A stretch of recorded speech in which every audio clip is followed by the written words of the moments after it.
Now let's begin with the third part of nationalism in India, which is going towards civil disobedience. Non cooperation movement के बारे में हमने सही से समझ लिया. अभी हम सिविल डिसोबीडियंस मूवमेंट कैसे शुरू हुई, वहाँ तक कैसे पहुँचे, वो समझेंगे. क्योंकि 1922 फरवरी में गांधी जी ने non cooperation movement call of कर ली थी.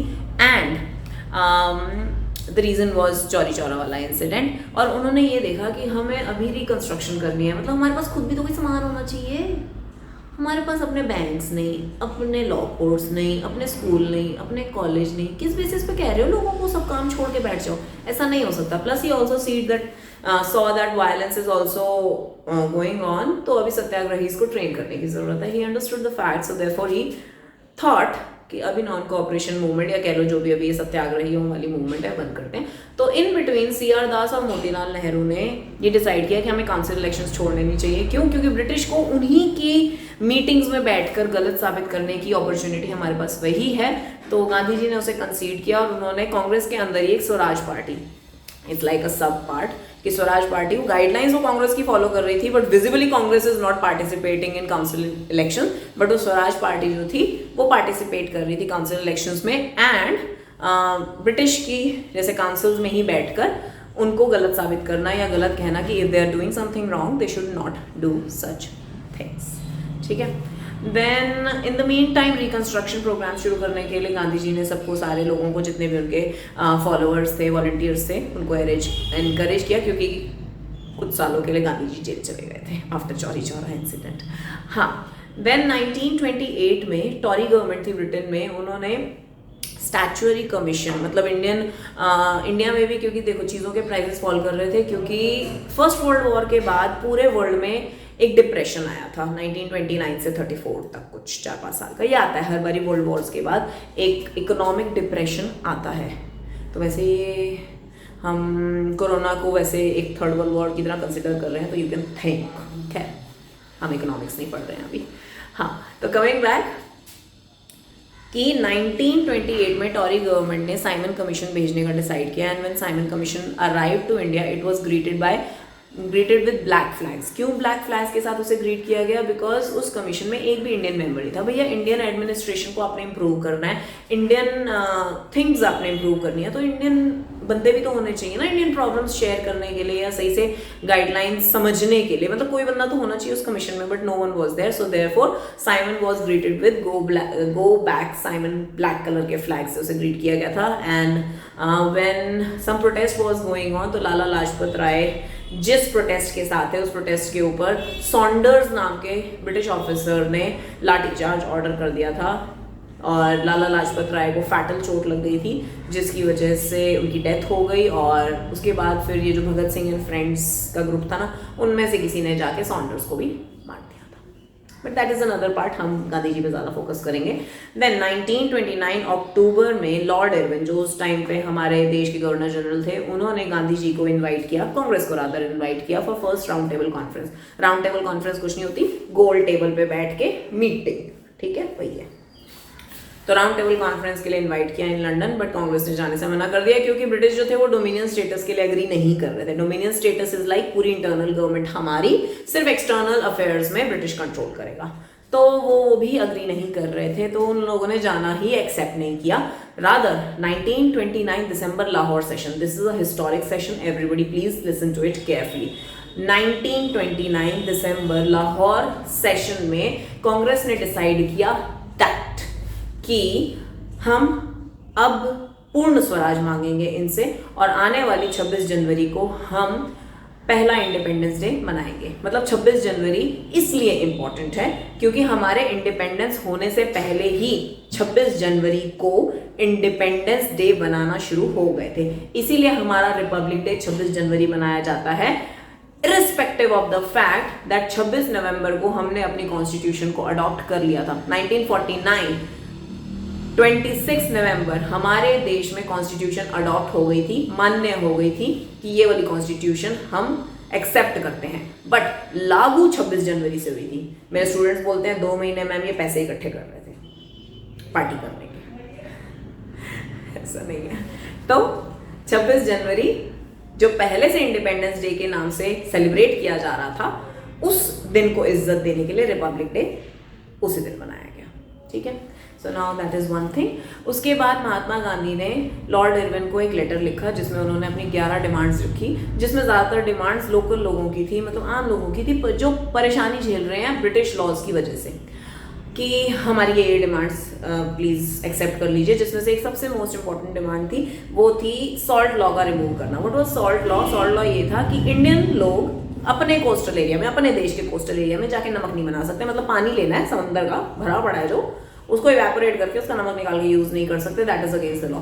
ऐसा क्यों? क्योंकि ब्रिटिश को अपनी कंपनीज को पैसे कमवाने थे, मतलब उनको अर्न करवाने थे, और वही कंपनी सिर्फ नमक बनाएंगे और बेचेंगे, और वो बहुत महंगा बेच रही थी। तो that is like hurt on a poor man's pocket. तो वो चीज गलत थी। वैसे भी बेसिक नेसेसिटीज आप कभी भी एक्स्ट्रा महंगी नहीं कर सकते, एक लिमिट तक ही कर सकते हो। तो उसी तरीके से गांधी जी ने डिमांड किया कि ये चीज़ को थोड़ा सा इम्प्रूव किया जाए, और उन्होंने वेट की कि अगर ये डिमांड्स नहीं मानी जाएंगी तो हम खुद जाकर ये सॉल्ट लॉ ब्रेक करेंगे। लॉर्ड इरविन ने बात नहीं मानी। इन लोगों ने साबरमती आश्रम से दांडी मार्च शुरू कर दी। गांधी जी ने अपने साथ अपने 78 ट्रस्टेड वॉलंटियर्स किए। 240 माइल्स की जो यात्रा थी, 240 माइल्स का उन्होंने सफ़र 24 डेज में कवर किया, और 6 अप्रैल को जाकर इन्होंने दांडी कोस्टल एरिया में सॉल्ट लॉ ब्रेक किया।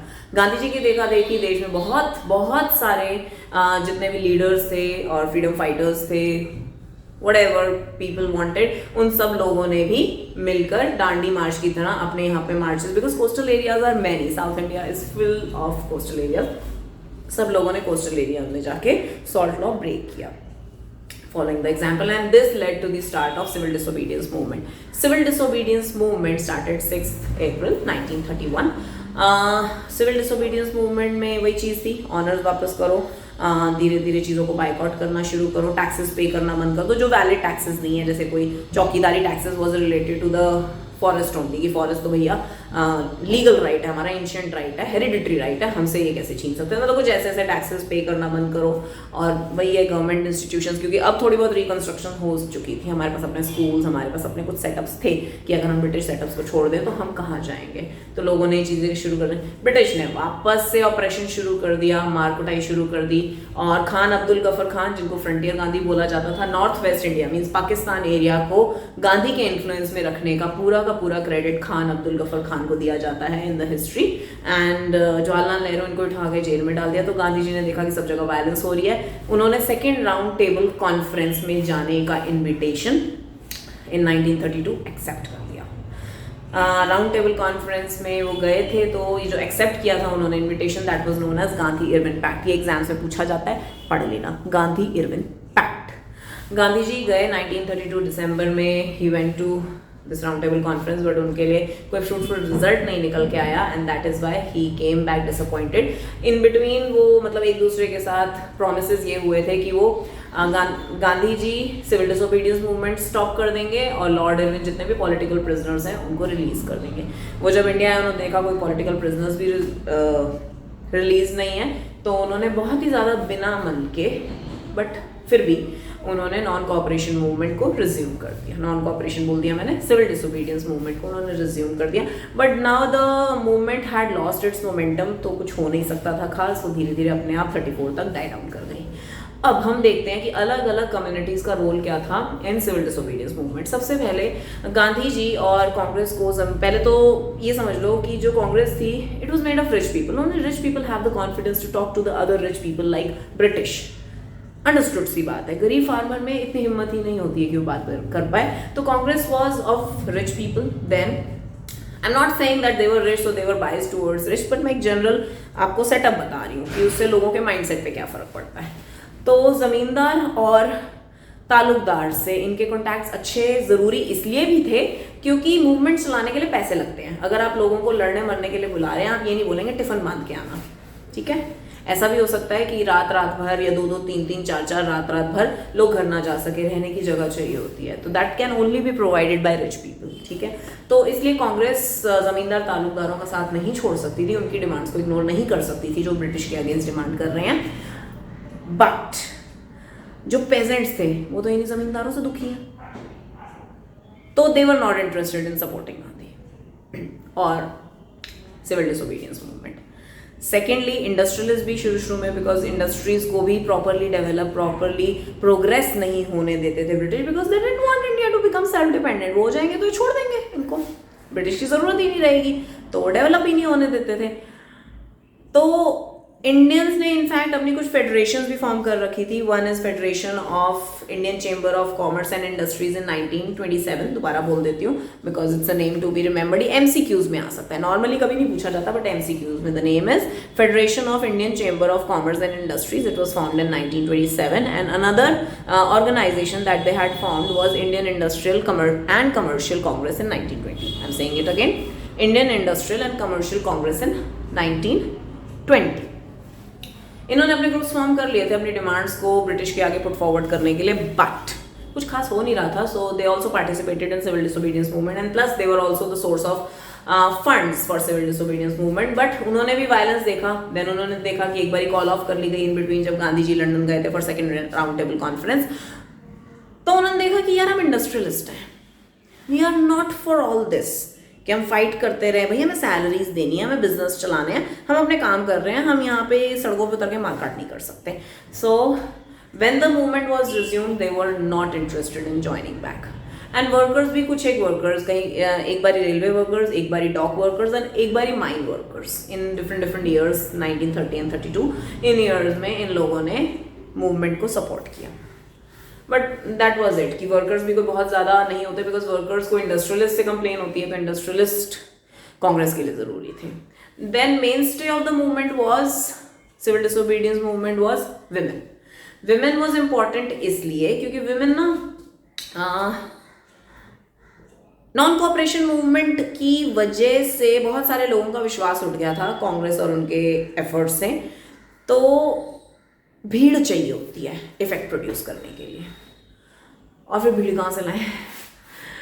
आधी आदमियों की कम्युनिटी तो मना कर रही है कि सपोर्ट नहीं करेंगे, तो फिर भीड़ कहाँ से लाएं? So women were brought out to create an impact, to create an influence. उसके लिए विमेन आई थी। Women were the main participants, mainstay. वैसे गांधी जी की सोच यही थी कि दे शुड बी गुड हाउस वाइफ्स एंड गुड मदर्स, उनकी सोच वही थी, बट भीड़ की जरूरत थी।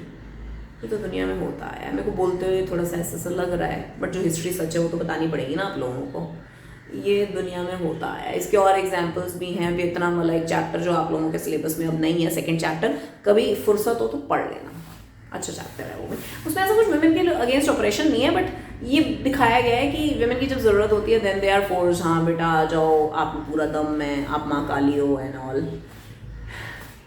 I am a feminist, okay, I am a feminist. Coming back history, हम कहाँ तक पहुँचे थे? विमेन तक। हाँ, अब हम आ जाते हैं कि कुछ ग्रुप्स जिन्होंने पार्टिसिपेट बिल्कुल भी नहीं किया। First of those was schedule caste, scheduled tribes. क्योंकि मतलब गांधी जी ने तो पूरी कोशिश की थी शेड्यूल कास्ट को जोड़ने की, क्योंकि उन्हें पता था जब तक देश में डिविजन्स रहेंगी तब तक कुछ नहीं हो सकता, हम आपस में ही लड़ते रहेंगे तो हम कैसे इंडिपेंडेंस तक पहुंच पाएंगे। तो B R Ambedkar then too he formed a separate group of scheduled caste, scheduled tribes, क्योंकि गांधी जी ने उनको हरिजन नाम दिया, तो Harijan was also considered as a categorisation, तो उनको वो भी ठीक नहीं लगी। तो बी आर अम्बेडकर ने rather second round table conference में यही प्रॉब्लम हुई थी कि बी आर अम्बेडकर दिसंबर 1931 में सेकेंड राउंड टेबल में सेपरेट इलेक्टोरेट, मतलब अलग elections schedule caste, scheduled tribes के लिए मनवा आए थे ब्रिटिश से। ब्रिटिश को तो चाहिए था डिवाइड एंड रूल, वो तो करना ही चाहते थे, तो वो तो एक्सेप्ट करेंगे। गांधी जी ने इस डिसीजन के बाद फास्ट अनटू डेथ डिसाइड कर लिया कि मैं मरूंगा, ये डिसीजन तो हटेगा, नहीं तो मैं मरूंगा। फिर गांधी जी और बी आर अम्बेडकर में पैक्ट हुआ था 1932 में, इसको पूना पैक्ट ऑफ 1932 बोलते हैं, और इसमें ये डिसाइड किया गया था कि जब भी इंडिया इंडिपेंडेंट होगा तो शेड्यूल कास्ट, शेड्यूल ट्राइब्स को रिजर्वेशन दी जाएगी। ठीक है, तब बी आर अम्बेडकर ने, क्योंकि गांधी जी मानते थे कि अगर सेपरेट इलेक्टोरेट अभी शुरू हो गए, मेन स्ट्रीम से हमने शेड्यूल कास्ट, शेड्यूल ट्राइब को अलग कर दिया, तो ये आगे चल के देश को तोड़ने का काम करेगा। Then second major group which did not participate was Muslims. Muslims मतलब किया था वैसे फ्रंटियर गांधी तो खान अब्दुल गफर खान थे, बट फिर भी काफ़ी मेजॉरिटी ऑफ मुस्लिम्स ने नहीं किया था, क्योंकि एक तो मुस्लिम लीग बन गई थी, प्लस खिलाफत मूवमेंट जब नॉन कॉपरेशन मूवमेंट के साथ जुड़ी थी तो इट वाज नॉट सक्सेसफुल, सो थोड़ा सा विश्वास उनका भी हट गया था। देन कोशिश की गई कि एक मतलब कुछ सेटलमेंट कर लें कांग्रेस और Muslim League, but when the meeting was held तो मुस्लिम लीग ने डिमांड किया रिजर्वेशन। But M R. जयकर एक हिंदू महासभा के कोई लीडर थे, एम.आर. जयकर ही वेहेमेंटली अपोज्ड। मतलब मेरे को ऐसा लगता है, what is my personal opinion, कि एम.आर. जयकर शायद अपने पॉइंट ऑफ व्यूज बहुत ही स्ट्रांगली प्रेजेंट कर रहे होंगे और मुस्लिम लीग अपने आर्ग्यूमेंट्स बहुत स्ट्रांगली प्रेजेंट कर रही होंगी, और जब दो लोग स्ट्रांगली खड़े होके फाइट कर रहे होते हैं तो रेजोल्यूशन नहीं निकल सकता, कभी भी नहीं निकल सकता। ठीक है, ओके। तो that is why Muslim League और फिर जो कांग्रेस में सेपरेशन हुई उसका रिजल्ट हम सबको पता ही है कि अंत क्या हुआ। Then leaving that part, this was all about non-cooperation is more famous. This was all about civil disobedience movement, and civil disobedience movement भी फिर धीरे धीरे die down हो गई, and ये participation थी, ये lackings थी, and बस छोटा सा लास्ट पार्ट है, वो शायद 5 मिनट्स की वीडियो बनेगी, उसको भी कवर कर लेना, मिस मत करना।